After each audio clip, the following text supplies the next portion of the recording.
29절에서 32절 말씀해 보세요.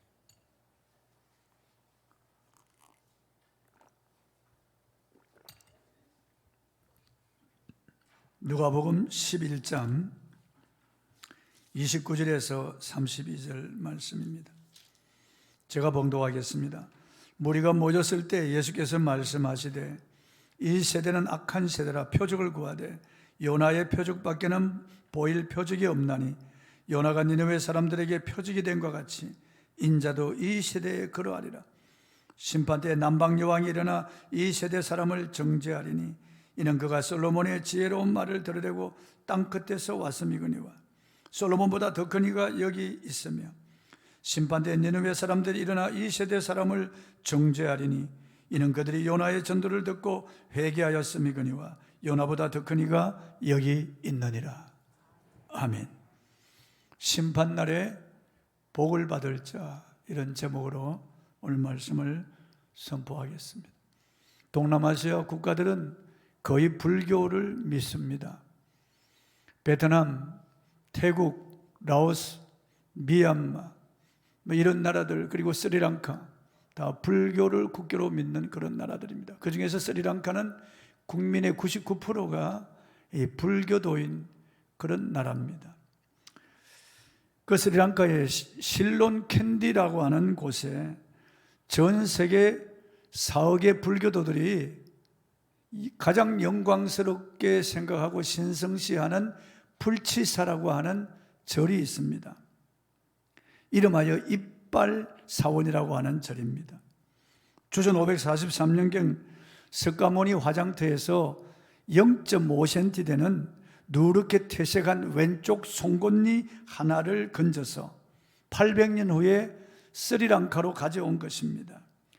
황금으로 만든 연꽃 자대에 이 황금으로 만든 이런 탑 안에 그게 송곳니가 모셔져 있고 루비와 그리고 꽃들로 장식되어 사람들이 거기에다가 돈을 바치고 그리고 또 꽃을 바치면서 합장하는 것입니다. 전 세계 불교도들이 그곳에 한번 가서 그 불치사 절간에서 그 송곳니 탑을 한번 보는 것이 그들의 성지순례 소원입니다. 그들에게 있어서 이 석가모니의 송곳니는 표적입니다. 석가모니가 2500년 전 역사 속에 실존한 인물이라고 하는 표적이 그 죽은 석가의 송곳니라는 것입니다. 그러나 그것은 참으로 허무한 표적일 수밖에 없는 것입니다.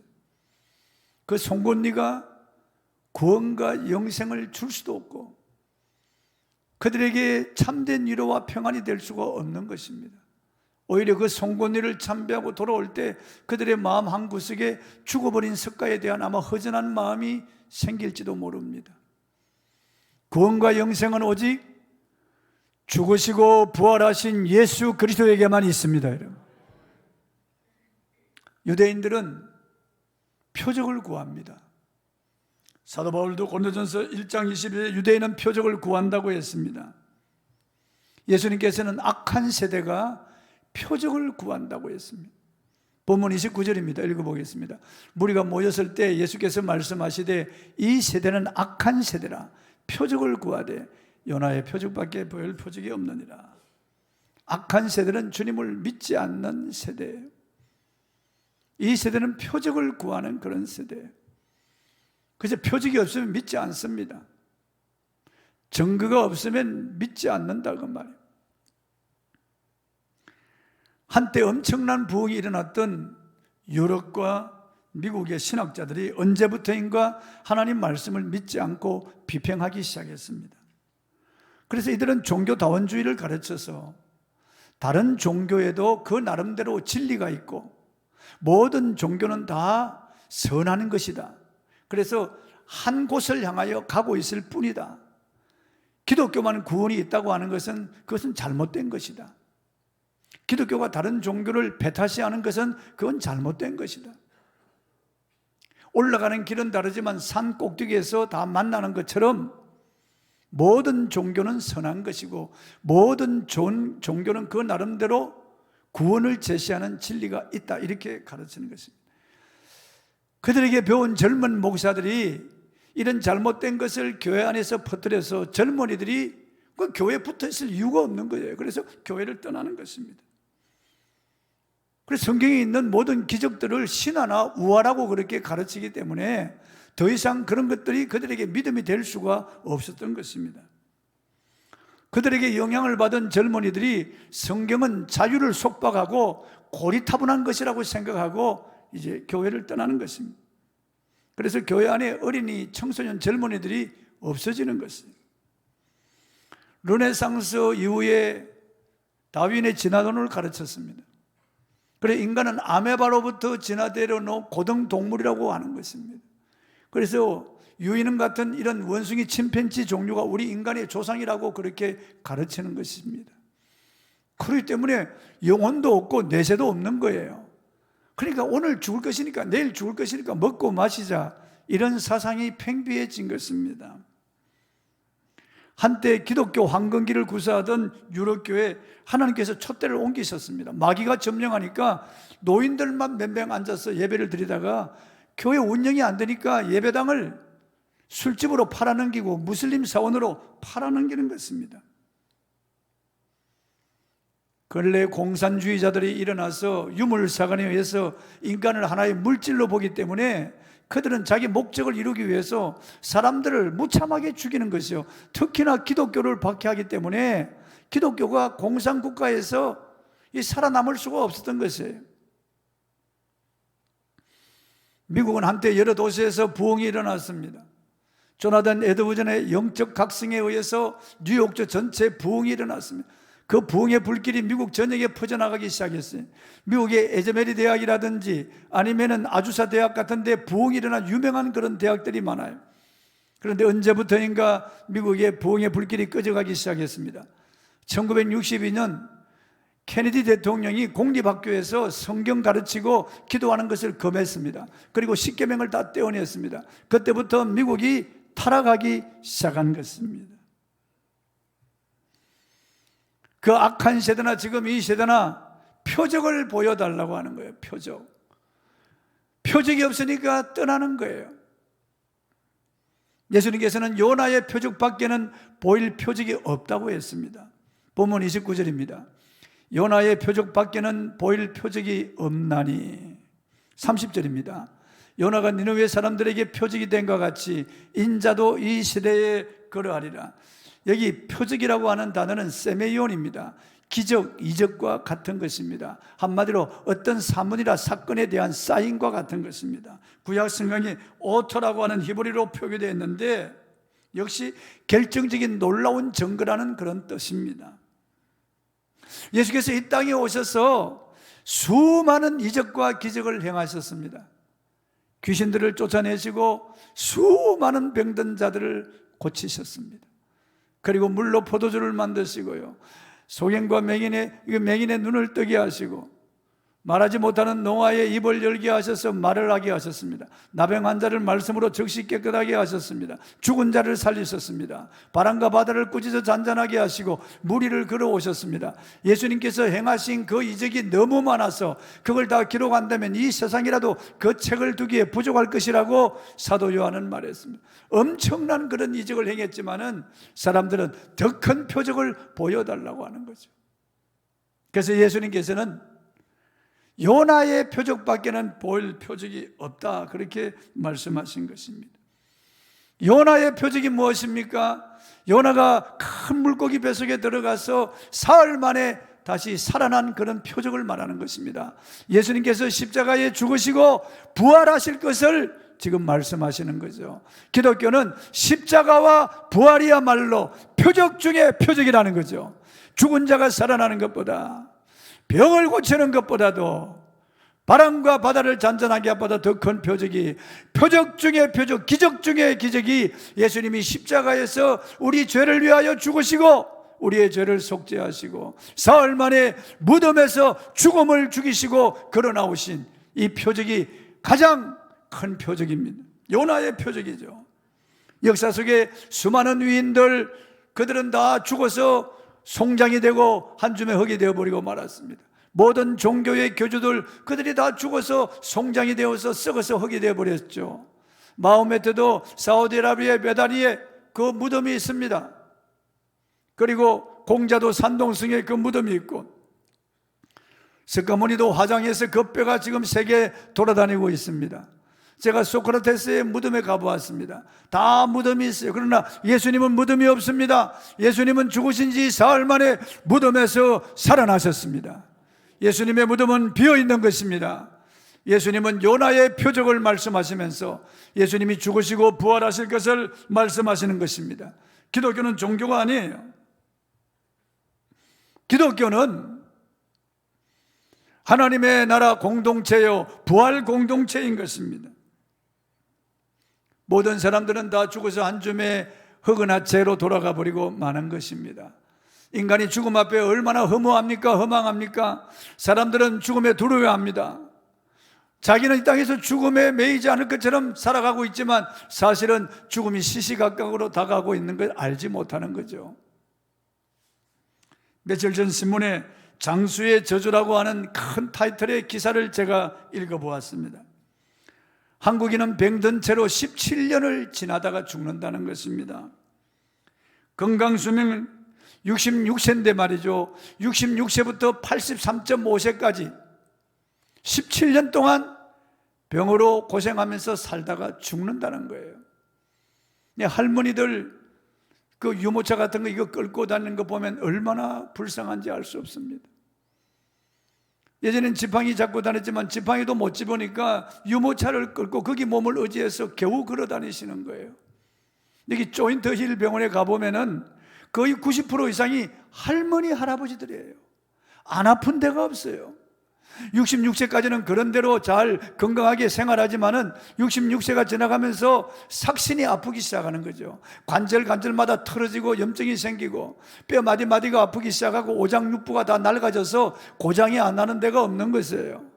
그러니까 힘들게 고통 속에 살아가는 거죠. 치아도 흔들거리고 빠지고 눈도 침침해지고, 그리고 모든 것이 다 고장이 나서 이 고장난 몸을 가지고 이 몸을 끌고 다니는 것 자체가, 이 고장난 마음으로 17년 동안 생명을 유지하며 살아가는 것 자체가 저주라는 겁니다. 이게 불행이고 이것이 고통이라는 것이에요. 짧은 인생인데 행복한 날은 불과 얼마 되지 않고 살아가는 삶이 눈물과 고통의 삶인데 마지막 늙어서도 17년 동안 이렇게 병으로 계속 병원에서 수술하고 치료받고 고통 속에 이렇게 낡아진 것을 수리하면서 겨우 지탱하다가 죽는 것이 우리 인간이라고 하는 것이에요. 그런데 세상 사람들은 예수님의 십자가와 부활을 알지 못하나요? 우리는 예수님의 십자가와 부활이 믿어지니 얼마나 감사합니까? 우리는 죽어도 다시 사는 영광스러운 부활의 산 소망이 있습니다. 이 몸이 아니고 예수님이 입으신 그 영광스러운 몸으로 갈아입을 것을 생각할 때 얼마나 흥분되고 기쁨이 충만한지 알 수가 없어요. 이 몸은 약한 몸이에요. 그러나 그 몸은 강한 몸이에요. 이 몸은 죽을 몸이에요. 그 몸은 영원히 죽지 않는 몸이에요. 이 몸은 썩을 몸이에요. 그 몸은 썩지 않는 신령한 몸이에요. 그 몸은 시간과 공간의 제한을 받지 않는 몸이에요. 얼마나 싱그럽고 끝없이 건강하고 젊음을 유지하고 우주를 여행할 수 있는 그런 몸이에요. 마음만 먹으면 어디든지 순간 이동할 수 있는 그런 놀라운 그런 몸, 그 부활의 몸, 그 몸을 예수님이 부활하시면서 첫 열매가 되어서 우리에게 입혀 주신다는 거예요. 그래서 기독교인들은 이 부활의 산 소망이기 때문에 우린 죽음을 두려워하지 않습니다. 우린 죽음을 향하여 명령할 수 있고 죽음에 입맞출 수 있으며 우리는 죽음을 오히려 노래할 수가 있는 거예요. 우린 죽음을 기다리는 사람이에요. 죽음은 예수께로 안내하는 안내자에 불과하고 천당문을 열고 들어가는 것에 불과하기 때문에 우리는 하루하루 죽음을 기다리는 거예요. 죽음을 위해서 기도하고 있는 거예요. 얼마나 감사한지 알 수 없습니다. 여러분, 옥수수 알맹이를 한번 땅에 심어보면은 썩어서 터져버립니다. 죽는 거죠. 그러나 그게 생명이 있기 때문에 그게 배아가 발해서 씨에서부터 이제 새로운 모습으로 싹이 나서 올라옵니다. 그리고 땅을 뚫고 올라온 다음에 줄기가 되어서 자라가는 거예요. 전혀 다른 모습으로 자라가는 것을 볼 수가 있는 거예요. 애벌레가 성충이 되고 그리고 또 번데기가 되어서 꽃이 안에 들어갔다가 나비가 되어 날아가는 것처럼 자연 만물이 부활을 보여주고 있는 거예요. 무엇보다도 예수님이 표적 중에 표적으로 십자가와 부활을 우리에게 보여주신 거예요, 여러분. 그보다 더한 표적이 어디 있습니까? 죽음을 죽이시고 걸어 나오신 주님, 영원히 살아계신 주님, 하늘에 오르셔서 아버지 우편에 앉으시고 우리를 위하여 중보하시고 하늘과 땅의 모든 권세를 가지고 계신 예수 그리스도의 부활이야말로 표적 중에 표적인 것입니다. 요나가 큰 물고기 뱃속에서 사흘 만에 살아난 것처럼 예수님도 무덤에서 다시 살아나셨어. 영원히 살아계십니다. 할렐루야. 예수께서 심판 때 불신자들은 정죄를 받을 것이라고 말씀하셨습니다. 본문 31절입니다. 읽어보겠습니다. 심판 때 남방 여왕이 일어나 이 세대 사람을 정죄하리니 이는 그가 솔로몬의 지혜로운 말을 들으려고 땅 끝에서 왔음이니와 솔로몬보다 더 큰 이가 여기 있으며, 여기 남방 여왕은 서바 여왕을 말하는 것이에요. 저 아프리카 북부에 있는 이디오피아에서부터 그 예루살렘까지 그 먼 길을 여행을 해서 솔로몬을 만나기 위해서 왔단 말이죠. 오늘처럼 이런 정보도 없어요. 솔로몬이 누군지, 솔로몬이 어떤 사람인지, 솔로몬이 어떤 말을 했는지 그런 정보도 없었어요. 그런데 소문만 듣고 솔로몬의 이 지혜를 듣기 위해서 이 남방 여왕, 이 서바 여왕이 자기의 신하들을 거느리고 그 병거를 타고 그 수말리 길을 여행해서 가는 거예요. 강을 건너고 사막을 지나서 광야를 지나서 그 수일 동안 오랫동안 여행을 해서 솔로몬에게로 찾아가는 거예요. 드디어 예루살렘에 와서 솔로몬의 그 화려한 궁전을 봅니다. 그리고 성전, 황금 성전을 보게 되죠. 그리고 예루살렘 시민들의 그 사는 모습을 봅니다. 금이나 은을 흔하게 취급할 정도로 그 부유가 극에 달한 그들의 모습을 봅니다. 그리고 솔로몬에 만나서 솔로몬의 입으로 나오는 그 잠언의 말을 들으면서 이 여인이 탐복을 하는 거예요. 오, 복되도다 당신의 신하들이요, 오, 복되도다 당신의 백성들이요, 이런 지혜로운 말을 듣는 당신의 백성은 복이 있도다. 당신에게 이런 지혜를 주시고 이런 세대를 살게 하신 당신이 믿는 하나님은 정말 위대하신 분이라고 그 남방여왕이 하나님을 찬양하고요, 여호와 하나님을 믿게 됩니다. 그리고 하나님에 대한 신앙을 가지고 돌아가게 되는 거예요. 마지막 때 백보자 심판대 앞에서 예수님이 정죄하는 것이 아니고 이 남방여왕이 일어나서 예수님 세대 사람들을 정죄한다는 거예요. 역사 속의 불신자들을 정죄한다는 것이에요. 나는 솔로몬에 대한 정보도 없이 소문만 듣고도 솔로몬을 향하여 갔다. 그리고 나는 솔로몬의 그 지혜로운 말을 듣고 나는 감동을 받고 여호와 하나님을 믿었던 사람이다. 그런데 솔로몬보다 더 위대하신 예수님의 말씀을 들으면서도 믿지 아니하고 수많은 이적을 행한 예수 그리스도를 너희들이 보고도 믿지 아니하였단 말이에요. 귀신을 쫓아내고 병든 자를 고치고 온갖 기적을 행하신 이분, 솔로몬이 그 중에 어떤 기적 하나라도 행하였느냐? 솔로몬이 어떤 병자라도 고쳤느냐? 귀신을 쫓아내었느냐? 기적을 행했느냐? 그렇지 않은데도 나는 솔로몬의 말을 들으려고 왔고 솔로몬의 말을 듣고 여호와 하나님을 믿었다. 솔로몬보다 더 위대하시고 더 크신 분이 여기 계시지 않느냐? 만왕의 왕, 만주의 주가 되신 이분의 말씀을 너희는 듣지 아니하였단 말이야. 수많은 표적을 주고 수많은 기적을 행하고 그리고 십자가에 죽으시고 부활하신 예수 그리스도 이분을 너희가 믿지 아니하였으니 너희들은 정죄를 받아 마땅하다고 남방여왕이 그 세대 사람들을 정죄한다는 거예요. 남방여왕이 일어나 역사 속의 불신자들을 정죄하고 지금 이 시대 사람들을 정죄할 것이라고 하는 것입니다. 여러분 그렇지 않습니까? 솔로몬과 예수님을 어떻게 비교할 수 있습니까? 솔로몬에게 그런 지혜를 주신 분이 바로 예수님인데요. 솔로몬은 하여금 잠언 전도서 아가스를 쓰게 하신 분이 예수님이신데요. 솔로몬은 하여금 그 부귀 영화를 누리게 하신 분이 예수님이신데요. 솔로몬은 그림자에 불과하고 예수님은 실체신데 그 예수님이 오셔서 그런 놀라운 이적과 기적을 행하시고 우리를 사랑하여 십자가에 피 흘려 죽으시고 부활하셨는데도 믿지 않는 거예요. 이 시대 사람들이 믿지 않는 거예요. 그래서 남방여왕이 정죄할 것이라고, 서바여왕이 일어나서 지금 이 시대 사람들도 정죄할 것이라고 말씀하시는 거예요. 반박할 수가 없는 거예요. 그들의 입으로 더 이상 반박할 수가 없는 거예요. 본문 32절입니다. 읽어보겠습니다. 심판때 니느웨 사람들이 일어나 이 세대 사람을 정죄하리니 이는 그들이 요나의 전도를 듣고 회개하였음이거니와 요나보다 더 큰 이가 여기 있느니라. 니느웨는 아수르의 수도입니다. 이 니느웨 사람들은 잔인무도한 사람들이에요.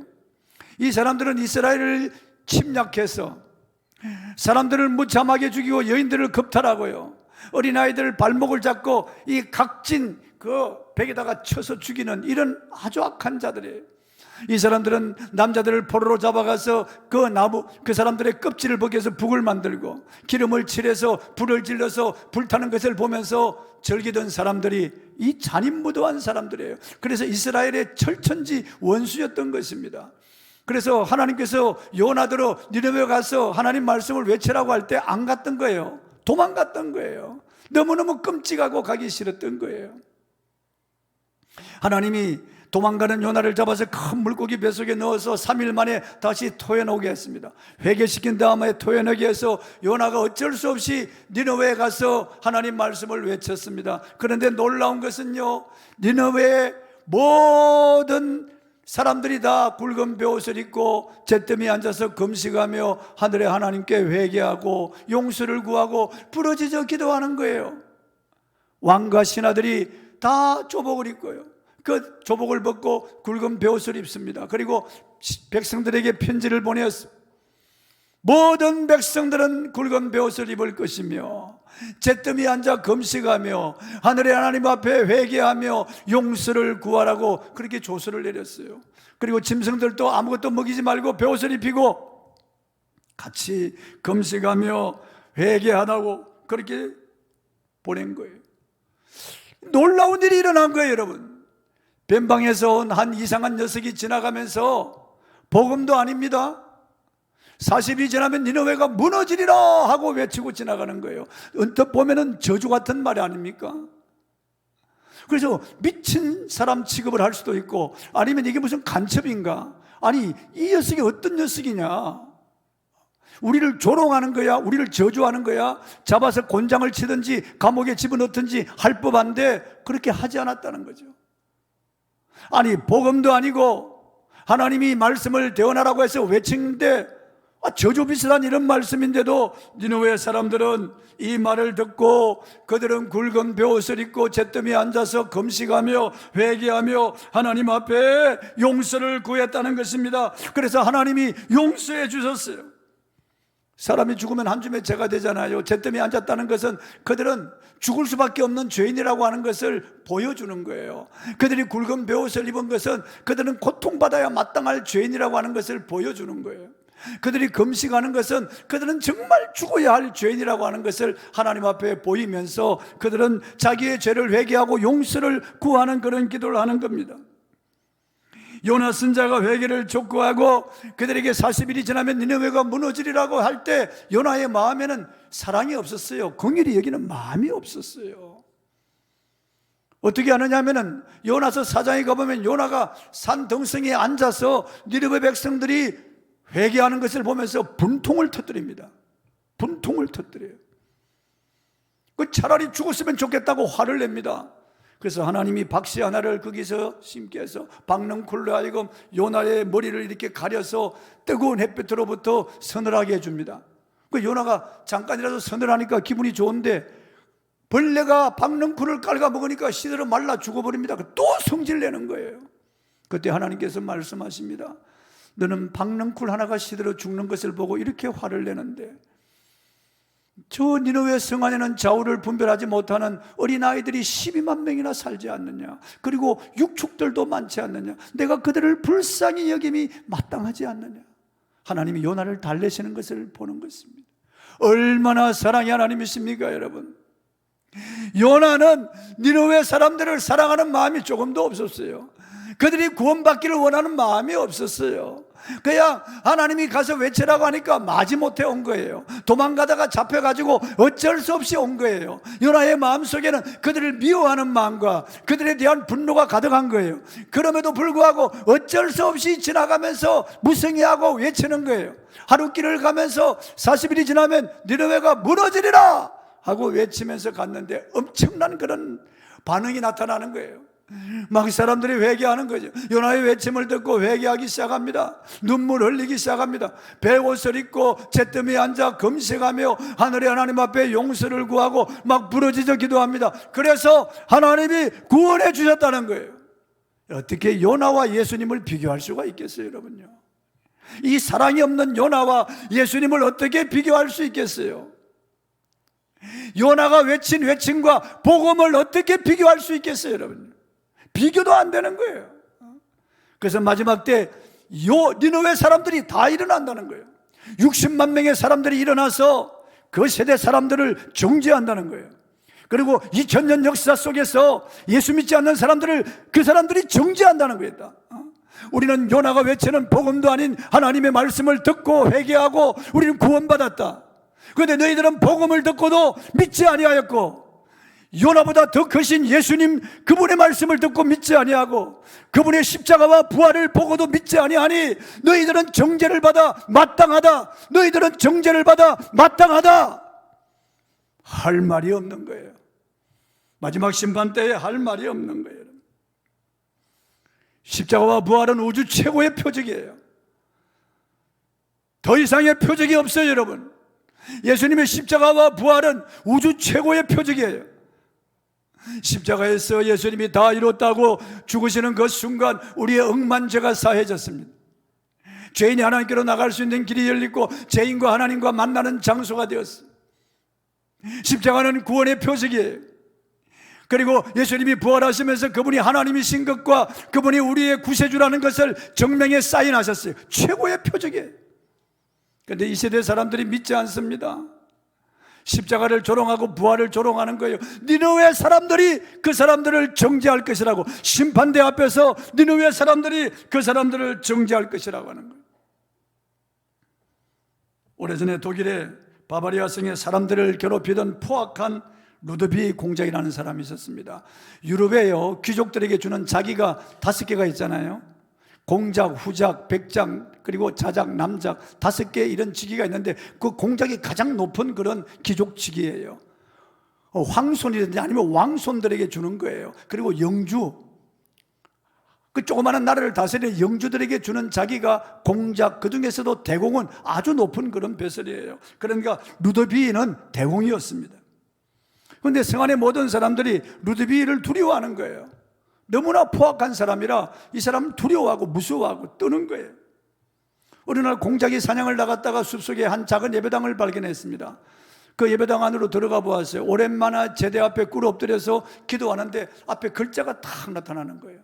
반드시 심판할 것이라고 하는 글자였습니다. 그리고 언뜻 지나가는데 보니까 틀이라고 하는 글자예요. 3이라고 하는 글자예요.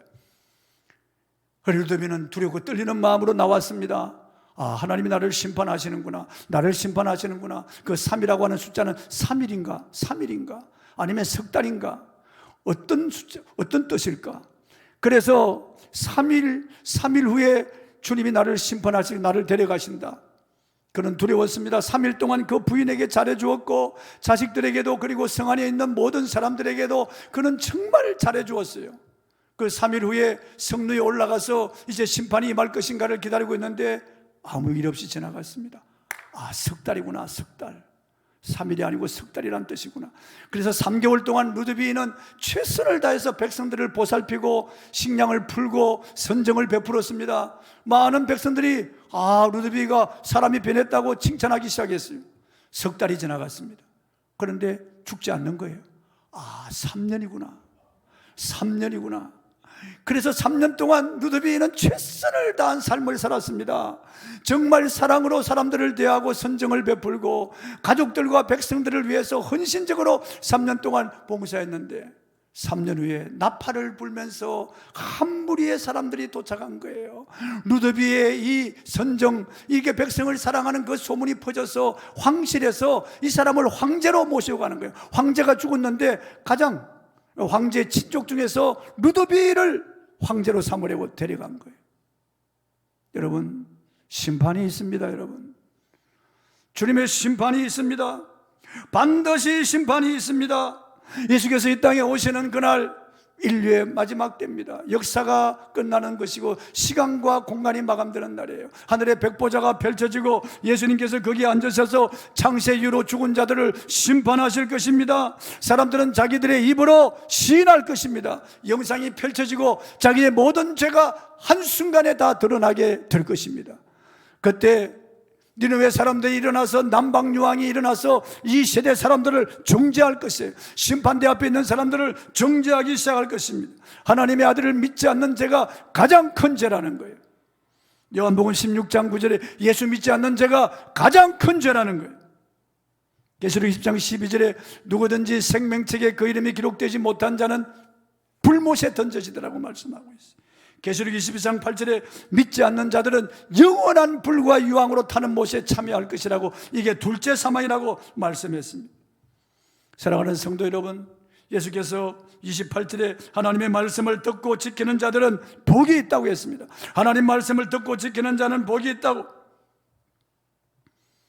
이 세상에서 우주의 복 중에서 가장 큰 복이 예수 그리스도가 믿어지는 복이에요. 여러분, 십자가와 부활이 믿어지면 아멘 하세요.